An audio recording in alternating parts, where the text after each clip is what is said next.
What's going on, everybody? It's video number 2 today, and in this video we're going to be talking about the New Orleans Saints, team that finished last year 7-9, had one of the worst defenses in the NFL, so they're looking to improve off of that. They went out and spent an early draft pick on Marshon Lattimore, a defensive back, very talented, and an 11th overall pick. However, they did lose Brandon Cooks to a trade with the New England Patriots. They did get the number 32 pick in the draft, as well as some other pieces. So, but I mean, there's nothing to fear, Saint fans, offensively, as you have one of the most extremely precise quarterbacks in the NFL, and Drew Brees knows how to spread the ball around. He has a top-flight receiver in Michael Thomas, who last year had 92 catches for 1,100 yards and 9 touchdowns as a rookie. I mean, what else can you say? Drew Brees knows how to spread the ball around to his receivers. Offensively, there won't be a problem. They also got Adrian Peterson in free agency to go with Alvin Kamara, who had a great preseason run yesterday that I can remember against the Chargers. To go along with Mark Ingram, they might have the best talent-wise, the best three-headed running attack in the league. AP can run, Mark Ingram can run and catch, and Kamara, we'll see. He'll be used, maybe in that Reggie Bush type role that Sean Payton made out of Reggie Bush as a rookie, his rookie year. So, talking about this team, some of their additions include Adrian Peterson, like I said earlier, Ted Ginn, Larry Warford, Orlando Franklin, Alex Okafor, Manti Te'o, and A.J. Klein. This team needs help defensively, and a lot of help. It's interesting that they finished 7-9 with such a terrible defense. But when you have Drew Brees, you can put up 35, but your defense is going to give up 36, 38, somewhere around there. So, I mean, they probably did lose quite a few games just because of that type of reasoning. However, I do see them improving.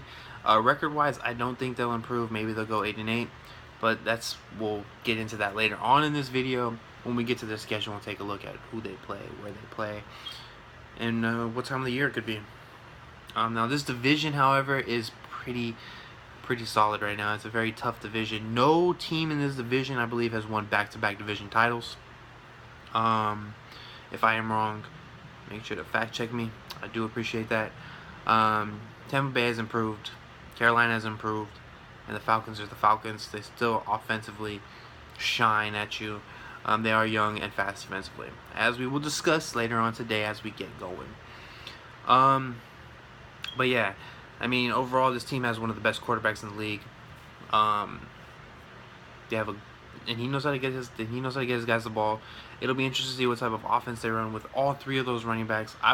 In my opinion, I would start Mark Ingram and have AP be that come in and give him a breather, and then Kamara be that running back that you can split out in the slot, or split next to Drew Brees and have him go out on routes. Now on defense, this is where things get real bad. They did draft Marshon Lattimore, the top corner in the draft class this past season. So there's that. They brought in Manti Te'o to be a starting linebacker, I'm guessing. They need help. They have Cameron Jordan, who's one of the best defensive linemen in the league right now, who's really come into his own the last couple seasons, especially as a 3-4 and a 4-3 end. He's very versatile.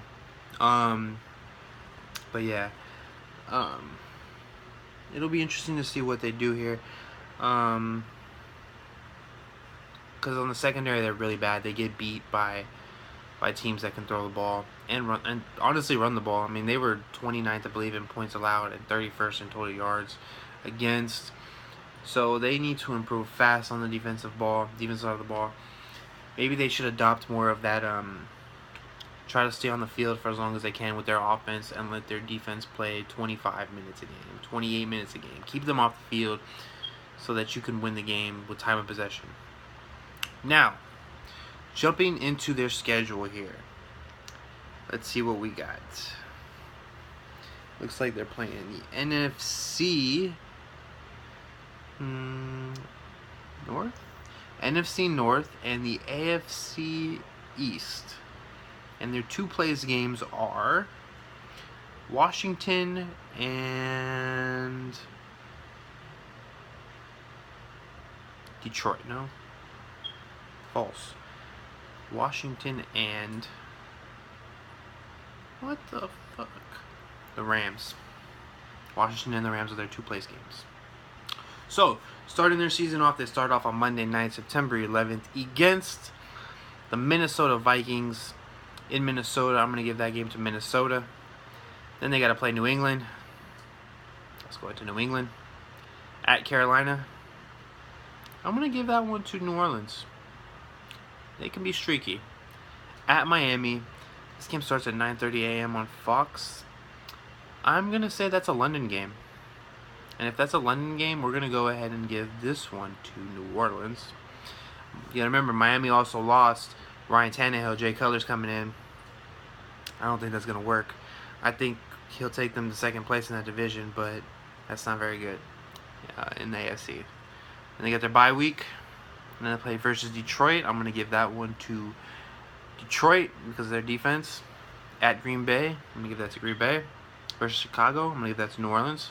Versus Tampa Bay, I'm going to give that to Tampa Bay. At Buffalo, I'm going to give that to New Orleans. Buffalo's a bad football team.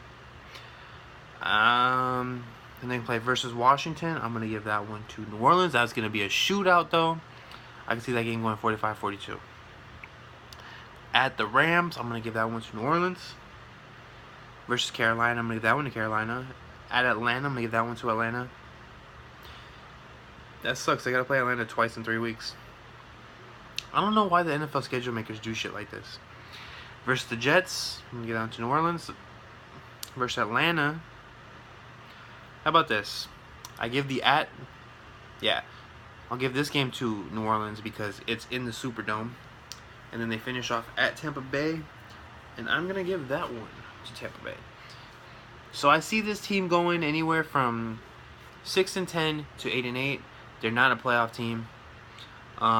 They did improve, but they need a couple more years drafting high-level defensive talent, especially on their linebacking corps and their defensive backs. So, 8-8 is their ceiling, 6-10 is their floor. Thanks for watching. Make sure to hit that subscribe button. I'm out.